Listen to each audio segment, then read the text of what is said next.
Alright, we're here with a bit of a short clip today. Look at the body real quick. If you look, we've started cutting in some of the detail of the body, but we haven't really gotten too in-depth on it yet. You notice we've got the arms kind of defined in these little shoulder bits. I forget what the hell they're called, but we're going to work on those too. But we've been focusing on the face quite a bit, as you can see, hopefully. Are the detail, and that's going to show up a lot better when we get painting. But what this video is for is, as you can tell, we've put our replacement horns, if that's what you want to call them. The concept design of the drawing just did not work for a three-dimensional carving. As you can see here, that's the shape we're going for. But when we put this stencil on the actual wood, here's the stencil here. Get an idea of what I've been talking about. You do your drawing and copy the stencil so that you don't ruin the initial drawing, and you can have countless other stencils later on if this one wears out. But it was going to have the horns going off in two different directions, as you can see by laying the stencil over top of it. And without changing the entire direction of the head, it just wasn't going to work.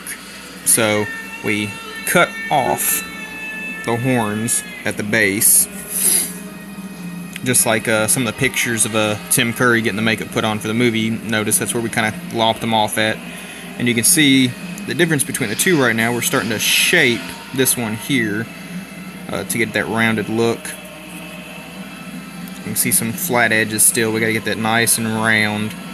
I was trying to do a video of me doing it to help people out if they have trouble getting round shapes, but my setup right now, it's a little hard to hold a camera and carve it the way I gotta constantly flip it around to get different angles.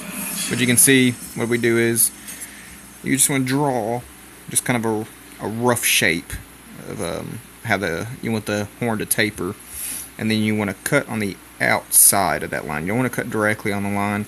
That way you don't get it too short and it ends up skinnier or smaller than what you want it. But you start off. Let's see if I can balance him here. Start off with our little handy dandy skew chisel, really fond of it, and you just go along the hard edges here, and you just want to knock off that hard edge where you can see a distinctly straight line. And I'm trying to demonstrate, but it's just not going to work for me here the way it's wobbling. After you knock off some of those hard lines to get that curved edge, I use this blade here, kind of like a old sickle. But you want to go at let's see over here. You want to go at sort of an angle when you cut it. That way it tapers and gives you that rounded look. And I always start with the base of the horn first, if you can tell. If you get the base rounded out pretty well, and like I said, we still got a lot more work to do. If you can get the base rounded, then you can move up the horn.